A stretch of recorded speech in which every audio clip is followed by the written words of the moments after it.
Our introit is Come Light of Lights by Ruth Cunningham.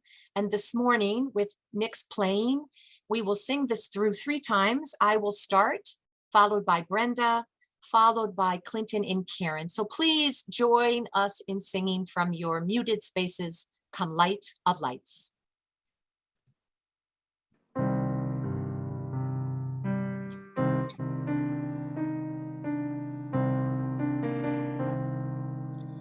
Come light of light into my heart. Come spirit of wisdom into my heart.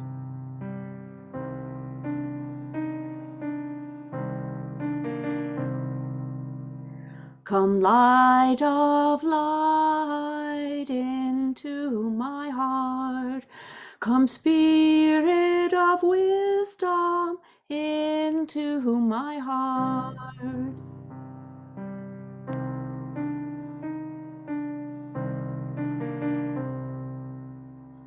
Come light of light into my heart. Come spirit of wisdom into my heart.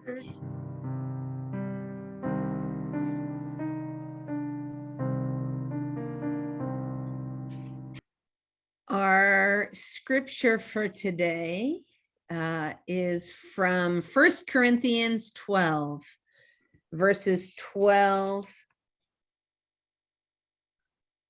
to 31.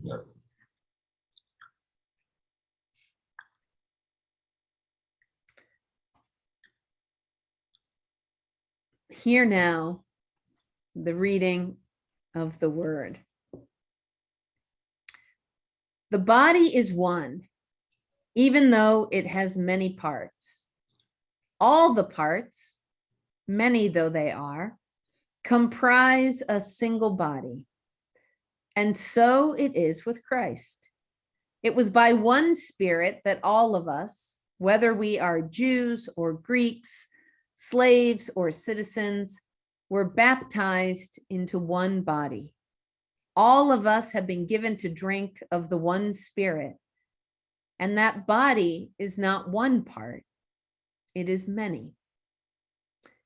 If the foot should say, because I am not a hand, I do not belong to the body, does that make it any less a part of the body? If the ear should say, because I am not an eye, I don't belong to the body, would that make the ear any less a part of the body? If the body were all eye, what would happen to our hearing? If the body were all ear, what would happen to our sense of smell? Instead of that, God put all the different parts into one body on purpose. If all the parts were alike, where would the body be? They are indeed many different members, but one body.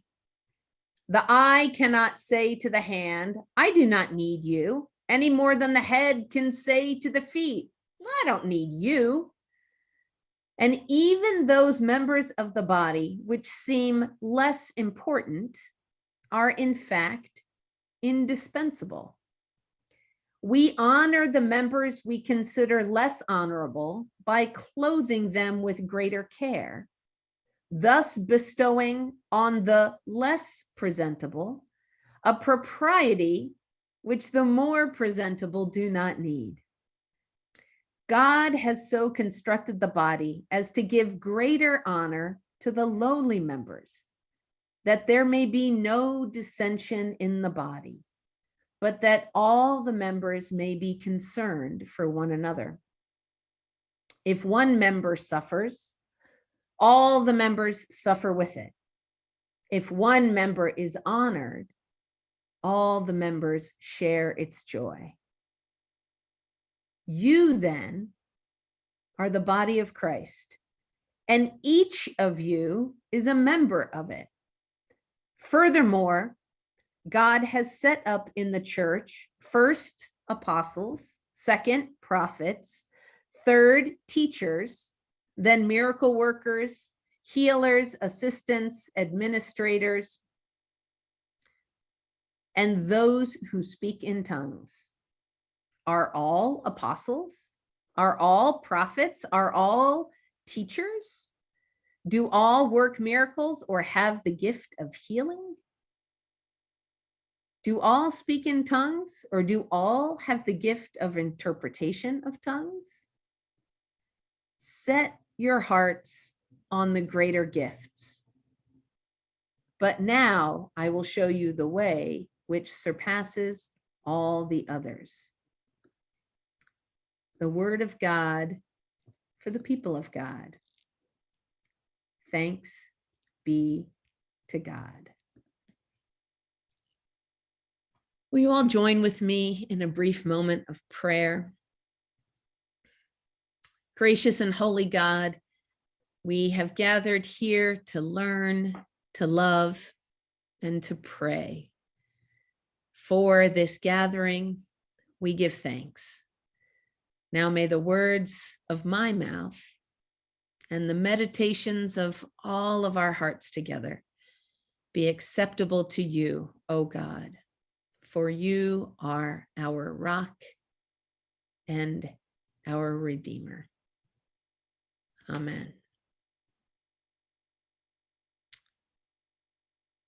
Now, I don't often think of the Apostle Paul and bathing suits at the same time. But this text takes me there every time I read it. In this letter to the church at Corinth, a collection of house churches that Paul founded a few years back, Paul is sending words across the miles, trying to give some strong pastoral advice from afar. It has reached him, this news, that there are squabbles in Corinth, people arguing over their positions within the church, tussling over differences of opinion and priorities and expressions of faith. And he brings them this brilliant metaphor of the body in an attempt to get them to understand that unity in diversity is not as impossible as it seems. In fact, we all live that reality each and every day. Now, I call this move of Paul's brilliant because the metaphor of the body speaks to everyone who has ever lived in a body. And oh, let me check. Yeah, I think that includes each and every one of us here.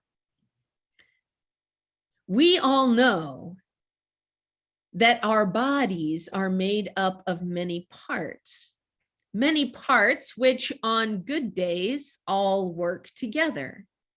And on the not so good days, which some of us have more and more of all the time, well, certain parts of the body act up or they don't act, and they call out for some special attention and care.